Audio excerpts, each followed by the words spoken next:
baked artichoke hearts breaded with panko and Parmesan cheese. So the very first step we're gonna do in our recipe is to drain our artichoke hearts. And we're gonna want to get these artichoke hearts as dry as possible. So what we're gonna do is we're gonna cut them into quarters, or you could always buy them pre-quartered, same spot where you get the artichoke hearts. So to dry off our artichokes, we are going to put them in between paper towels and give them a chance to drain their excess liquid. The reason why we want them dry is because we want the olive oil to stick to the artichoke. So when we're breading, the breading sticks to the artichoke. So while those are drying, we are going to prepare our breadcrumbs. So we're gonna do our panko. We're gonna season with salt.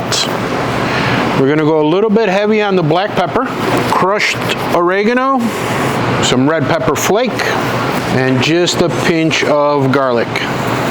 So we're gonna do 2-to-1 on the ratio of breadcrumb to Parmesan. So if you do 2 cups of panko, you're gonna do 1 cup of Parmesan cheese, because we want the Parmesan to really stand out.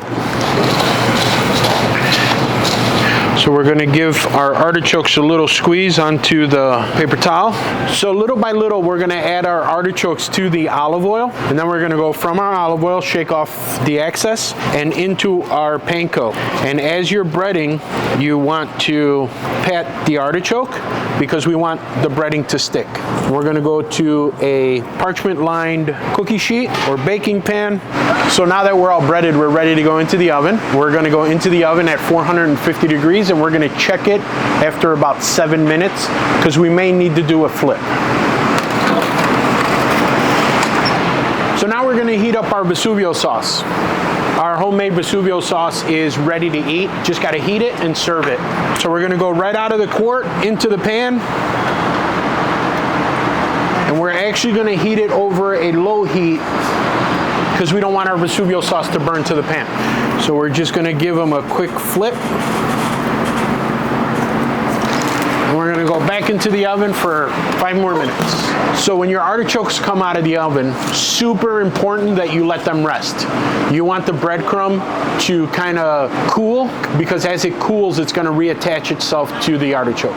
Once the Vesuvio sauce is hot, it'll actually re-thicken. And we're just gonna lay them out onto our platter with our Vesuvio sauce in the center. I personally, and this is purely optional, like to take the toasted breadcrumb that falls off and throw it back over. And what that does is it brings extra crunch to the dish and really imparts that nice oven roasted flavor.